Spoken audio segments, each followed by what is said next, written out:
Pemirsa, untuk membahasnya lebih dalam terkait dengan kasus pembunuhan 4 anak di Jagakarsa, Jakarta Selatan, kami sudah terhubung dengan Bapak Suprapto selaku kriminolog dari Universitas Gadjah Mada atau UGM. Ya, selamat pagi Pak Suprapto. Gimana kabarnya pagi hari ini, Pak? Sehat? Pagi, salam sehat. Alhamdulillah sehat. Baik, Pak Suprapto, kita mungkin langsung saja ke kasus tersebut. Anda sebagai kriminolog, bagaimana Anda melihat kasus tersebut? Karena yang kita ketahui, diduga ini pelakunya ini ayahnya sendiri. Apakah ada kemungkinan ada gangguan jiwa? Ya, jadi kalau kita melihat fenomena ini atau peristiwa ini, tentunya perlu kita bagi dua gitu ya untuk melihat motivasi itu. Yang pertama adalah motif mengapa dia melakukan KDRT dan kemudian mengapa dia menghabisi nyawa keempat anaknya. Nah, yang jelas bahwa karena kondisi pelaku ini dalam keadaan ekonomi lemah, memang biasanya itu mempunyai sifat yang sensitif. Yang jelas bisa kita tangkap adalah bahwa pelaku ini tidak memiliki kemampuan kendali yang baik gitu, sehingga ketika ada persoalan, ada pertengkaran dengan istrinya, maka yang dilakukan adalah tindakan-tindakan kekerasan. Nah, untuk itu memang mendalami apakah dia memiliki kondisi kejiwaan yang tidak sehat atau gangguan kejiwaan, sangat perlu kita dengar juga dari tetangganya, misalnya apakah pertengkaran itu sering terjadi atau hanya pada saat itu saja gitu, yang sehingga pertengkaran dalam arti kemudian menyebabkan tindakan kekerasan atau KDRT gitu ya. Jadi intinya kami menangkap bahwa pelaku ini tidak memiliki kemampuan kondisi terhadap persoalan yang dihadapinya, sehingga lalu yang muncul adalah tindak kekerasan gitu ya, bukan penyelesaian yang dilakukan dengan cara yang baik, yang rasional dan bersifat solusif. Ya, Pak Suprapto, apakah memang faktor utama kebanyakan kasus-kasus ini terkait dengan ekonomi ini ya, yang dialami para korban sampai menghabiskan keempat anaknya ini? Ya, jadi untuk yang pertama tadi ya, tindak KDRT biasanya memang disebabkan antara lain oleh faktor ekonomi gitu ya, karena kondisinya dia memang dalam keadaan menganggur, yang bekerja adalah istrinya. Kemudian juga bisa karena aspek psikologis gitu ya, karena dia merasa berada di bawah kondisinya dibandingkan dengan istrinya, sehingga seringkali menjadi sensitif, dia jealous, apalagi juga kalau terkait dengan rasa cemburu, misalnya ketika istrinya melakukan aktivitas yang membuat dia merasa tersaingi dengan orang lain. Dan yang ketiga sangat mungkin dia meminta pelayanan dari istrinya, tetapi mungkin karena kesibukan, karena letih, dia tertolak sehingga dia lalu melakukan tindakan kekerasan. Jadi kemungkinannya bisa ada 4 gitu ya. Jadi ekonomi, psikologis, lalu dia cemburu, atau karena dia disebabkan oleh kondisi dia yang lemah ini, sehingga dia lalu melakukan tindakan-tindakan kekerasan. Baik, Pak, lantas jika melihat kasus ini, apakah ini bisa termasuk dalam pembunuhan berencana, Pak? Nah, ini yang terhadap anaknya itu tentunya kalau saya belum menangkap itu sebagai pembunuhan berencana ya, karena ketika dia dilaporkan melakukan tindakan kekerasan, lalu dia dipanggil ke polisi tetapi tidak bisa datang karena anaknya tidak bisa ditinggal gitu. Jadi itu sangat mungkin merupakan tindakan spontan. Di satu sisi dia tidak tega meninggalkan anaknya, atau di sisi lain dia merasa repot dengan mengurusi 4 anaknya sementara istrinya tidak ada di rumah. Dan di sisi lain dia tidak siap untuk bertanggung jawab menghadapi sanksi hukum atas tindakan kekerasan terhadap istrinya. Lalu dia ingin membunuh dirinya, itu menghabisi nyawanya. Dan sekali lagi karena dia kemungkinan tidak tega meninggalkan anaknya, lalu anaknya dibawa sekalian mati. Hanya kebetulan dia sendiri tertolong karena kemudian ada masyarakat yang mendatangi rumahnya.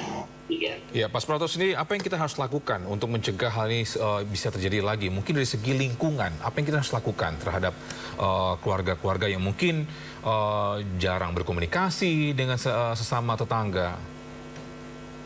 Iya, jadi sekarang ini sepertinya kita harus juga menimbang ya, pertimbangan ataupun dulu kan orang selalu mengatakan ini kan urusan privasi keluarga gitu ya. Tetapi ketika itu sudah mengarah, misalnya sering terjadi kekerasan, sering terjadi pertengkaran, percekcokan, saya kira memang harus meningkatkan masyarakat setempat atau sekitar itu meningkatkan kepedulian, karena penanganan kasus-kasus seperti ini itu tidak bisa ditangani secara single fighter tetapi secara sistemik, sehingga tetangga, keluarga itu perlu memiliki kepedulian sehingga tidak terlambat di dalam melakukan penanganan seperti yang terjadi pada saat ini. Baru ada tindakan ketika mengetahui bahwa atau mencium ya aroma tidak sedap dari arah rumah tersebut.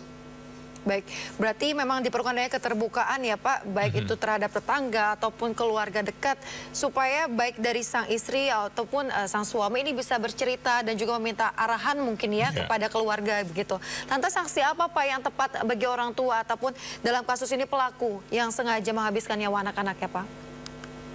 Ya tentunya memang tadi ya saya belum tahu bahwa apakah itu merupakan tindakan berencana, meskipun saya menangkapnya itu tidak terencana gitu ya, secara spontan. Tetapi untuk menentukan pasal mana yang akan diberlakukan kepada pelaku ini tentu harus jelas dulu ya, karena ini juga masih terduga sebagai pelaku pembunuhan, meskipun tahapnya sudah sampai pada tahap penyidikan, tetapi hasil otopsi sendiri juga belum kita ketahui apakah meninggal karena dianiaya atau meninggal karena dikunci di dalam kamar sehingga kelaparan dan sebagainya. Ini yang perlu diketahui lebih dahulu untuk memastikan pasal mana yang akan dikenakan. Tetapi yang pasti bahwa kalau tadi ditanyakan misalnya apa yang harus dilakukan, kebetulan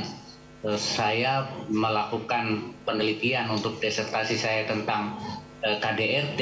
Itu kelemahannya adalah masyarakat itu belum memiliki keberdayaan untuk berani melapor, kemudian berani menjadi saksi, dan kemampuan untuk mengumpulkan barang bukti. Kalau misalnya 3 ini sudah dimiliki oleh masyarakat, baik korban maupun masyarakat sekitar ataupun keluarga terdekat, itu akan menjadi bisa diminimalkan. Baik, Pak Suprapto, saya ingin bertanya terkait dengan kasus ini. Ini mungkin tidak kejadian pertama yang terjadi ya di Indonesia ya, orang tua yang membunuh anaknya. Lantas, apakah memang faktor ekonomi menjadi faktor utama Pak dari kebanyakan kasus yang sudah terjadi di Indonesia?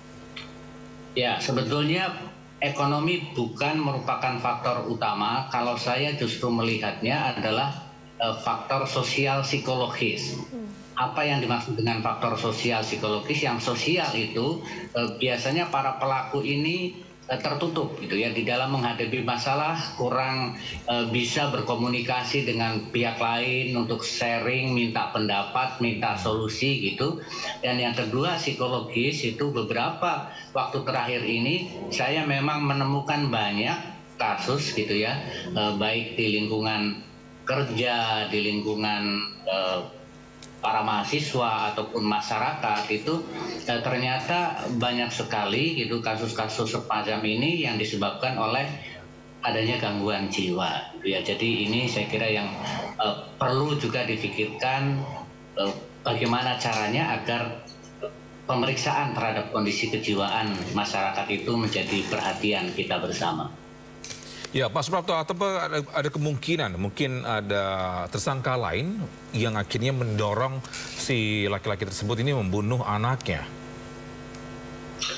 Ya, jadi yang memang perlu diselidiki lebih lanjut adalah adanya tusukan di perut pelaku ini ya. Jadi kalau hanya di tangan misalnya itu banyak sayatan, sangat mungkin itu upaya dia untuk mengakhiri hidupnya.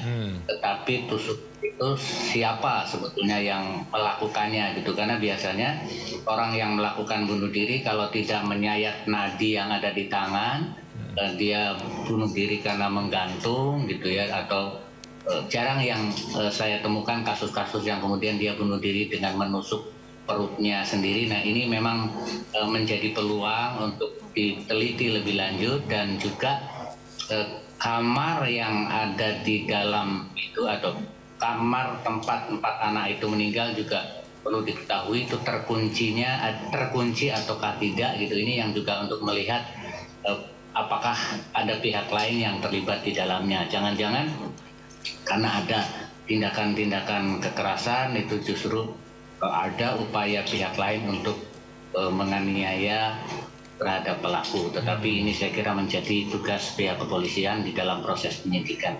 Ya, lantas Pak Suprapto, terakhir Pak, ini ada di media sosial beredar tulisan dari darah begitu ya di lantai yang bertuliskan "Puas Bunda, thanks for all". Bapak sendiri melihat itu seperti apa Pak? Message-nya apa itu? Ya.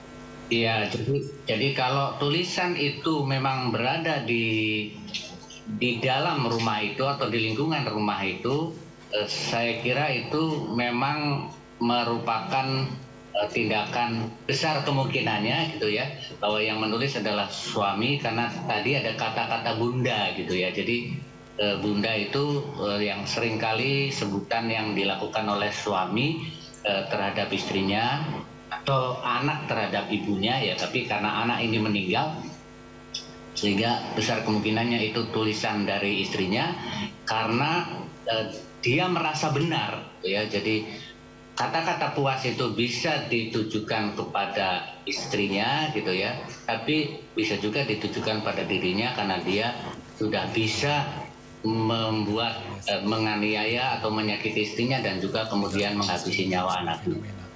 Tapi Pak Suprapto, ini dalam kasus-kasus mungkin ini ya pembunuhan sebelum-sebelumnya, apakah ini menjadi fenomena untuk meninggalkan pasangan terakhir? Ya, sebetulnya tidak baru kali ini ya orang yang akan melakukan tindak bunuh diri itu meninggalkan pesan terakhir gitu ya, meskipun pesan terakhir tidak selamanya sesuai dengan kondisi. Bisa juga pesan terakhir itu tidak sesuai dengan yang terjadi, tetapi kalau kita lihat dari kata-kata itu sangat mungkin itu dilakukan oleh si pelaku. Dan sekali lagi pesan terakhir yang dilakukan oleh para pelaku bunuh diri memang sangat sering terjadi seperti itu. Oke, baik. Terima kasih Pak Suprapto atas insight-nya, atas sharing-nya. Semoga ini ya tidak ada lagi kasus-kasus yang lain. Ini karena kita memang sangat disayangkan. Sebaiknya memang kalau memang kita ada masalah, mungkin kita bisa berkomunikasi satu sama lain, sesama warga ya Pak Suprapto ya. Dan juga kasusnya segera terungkap nanti hasilnya Togi ya. Baik, selamat beraktivitas kembali Bapak. Terima kasih banyak, sehat selalu.